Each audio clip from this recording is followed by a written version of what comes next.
Hello दोस्तों, आप लोगों का स्वागत है मेरे यूट्यूब चैनल वंदना स्टडी 95 में।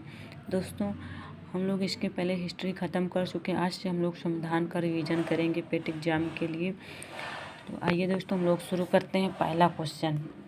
और दोस्तों, आप लोग थोड़ा वीडियो की क्वालिटी बढ़ाकर देखा करिए, क्योंकि थोड़ा क्वालिटी कम सही आ रही है।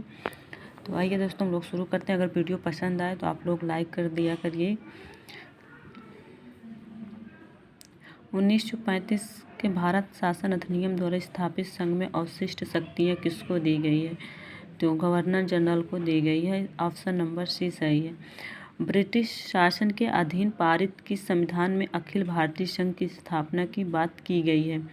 तो 1935 के अधिनियम में की गई है। भारतीय प्रांतों में द्वैत शासन व्यवस्था लागू की गई है। भारतीय शासन अधिनियम 1919 में। 1909 का भारत शासन अधिनियम को अन्य किस नाम से जाना जाता है? तो आप लोगों को पता है कि मार्ले मिंटो सुधार कहा जाता है। इसके बाद फिर सूची फर्स्ट को सूची सेकंड से मिलान करना है। तो भारतीय संविधान सभा की अंतिम बैठक, तो इसका होगा 24 जनवरी 1950 को अंतिम बैठक होती है। इसके बाद डॉक्टर अंबेडकर के अनुसार संविधान की आत्मा, तो आप लोगों को पता है कि अनुच्छेद 32 को उन्हीं अनुच्छेद 32 को कहते हैं, और उसमें है संवैधानिक उपचारों का अधिकार। संविधान सभा की प्रथम बैठक 9 दिसंबर 1946 को हुई थी। संविधान का हस्तलेखन प्रेम बिहारी नारायण रायजादा। तो इसका ऑप्शन नंबर बी सही है। इसके बाद अगला है एक तरफ सूची और फर्स्ट, एक तरफ सेकेंड, एक तरफ समिति और दूसरी तरफ उनके अध्यक्ष। तो इसका सही ऑप्शन होगा ऑप्शन नंबर बी। संघ संविधान समिति के अध्यक्ष थे जवाहरलाल नेहरू, और प्रांतीय संविधान समिति के अध्यक्ष थे सरदार पटेल। इसके बाद मौलिक अधिकार उप समिति के अध्यक्ष थे जेबी कृपलानी। इसके बाद अल्पसंख्यक उप समिति के अध्यक्ष थे एस.सी. मुखर्जी। तो इसका ऑप्शन नंबर बी सही है। अगला क्वेश्चन है, अश्वमेध युग्मों का चयन करना है। तो इसमें जो है ऑप्शन नंबर डी जो है आपका सही है। 1, 2, 3। प्रथम अनुसूची में राज्य राज्य का प्रतिनिधित्व है। दूसरा 12वीं अनुसूची में पंचायती राज है, और तीसरे में शहरी स्थानीय शासन। अगला क्वेश्चन है, संविधान के किस अनुच्छेद में वाक अभिव्यक्ति की स्वतंत्रता का उल्लेख किया गया? तो आप लोगों को पता है कि अनुच्छेद 19 में। भारतीय संविधान के किस अनुच्छेद के तहत राष्ट्रपति को अध्यादेश जारी करने की शक्ति है? अनुच्छेद 123 में है। भारतीय संविधान में संविधान संशोधन की प्रक्रिया का विचार लिया गया है। तो संविधान संशोधन जो है वो दक्षिण अफ्रीका के संविधान से लिया गया है। इसके बाद जो है, संविधान की प्रस्तावना में निम्नलिखित क्रमानुसार व्यवस्थित कीजिए। तो इसका ऑप्शन नंबर बी सही है। पहला न्याय, फिर स्वतंत्रता, फिर समता, फिर बंधुत्व। इसके बाद अगला क्वेश्चन है, 42वें संविधान अधिनियम द्वारा भारतीय संविधान की प्रस्तावना में निम्नलिखित में से कौन से नए शब्द जोड़े गए हैं? तो ऑप्शन नंबर सी 3 शब्द जोड़े गए हैं। समाजवादी, पंथनिरपेक्ष, अखंडता। अगला क्वेश्चन है, भारत के राज्य क्षेत्र के बारे में निम्नलिखित में से कौन सा कथन सही है? तो ऑप्शन नंबर डी 1, 2, 3। इसमें राज्यों का भूभाग समाविष्ट है। प्रथम अनुसूची में विनिर्दिष्ट संघ राज्य क्षेत्र इसमें समाविष्ट है, और तीसरा है इसमें अन्य उपार्जित भूभाग सम्मिलित किए जा सकते हैं। इसके बाद अगला क्वेश्चन है, निम्न में से वे कौन से मूल अधिकार हैं जो केवल भारतीय नागरिकों को प्राप्त है? तो इसमें ऑप्शन नंबर सी अनुच्छेद 15, 16, 19, 29, 30। अगला क्वेश्चन है, भारतीय संविधान के किस भाग में वो किन अनुच्छेदों में नागरिकता संबंधी प्रावधानों का उल्लेख किया गया है? तो ऑप्शन नंबर बी भाग 2 में, और अनुच्छेद 5 से 11 तक।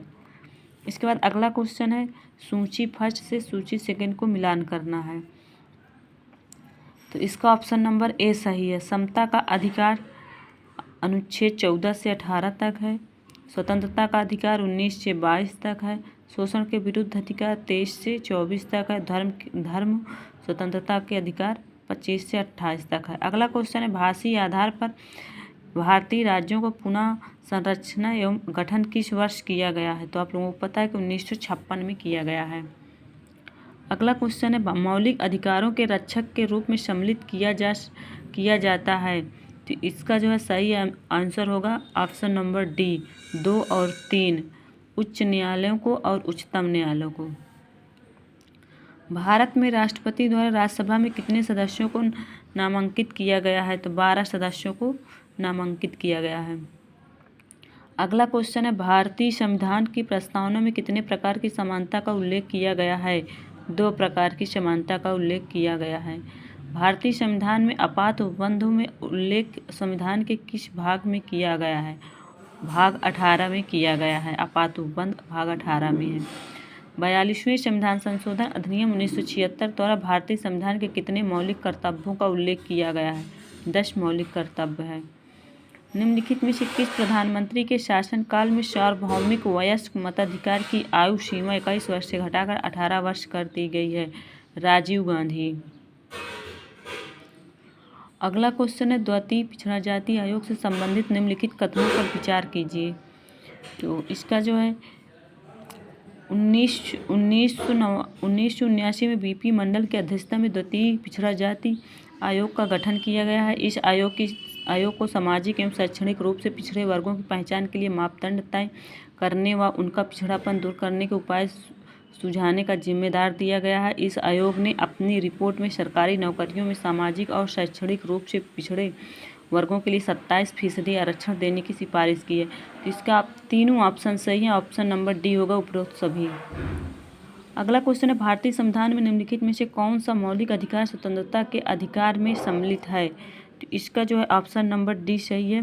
प्रारंभिक शिक्षा का अधिकार, संगम या संघ बनाने का अधिकार, प्राण एवं दैहिक स्वतंत्रता का संरक्षण। 1, 2, 3 इसमें सभी सही हैं।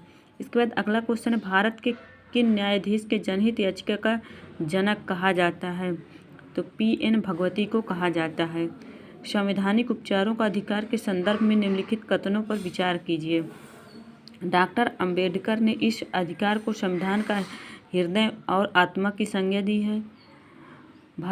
भारतीय नागरिक के मूल अधिकारों का उल्लंघन होने की स्थिति में वो पहले केवल उच्च न्यायालय ही जा सकता है। तो इसका केवल जो है ऑप्शन नंबर ए सही है। केवल पहला वाला सही है, दूसरा गलत है।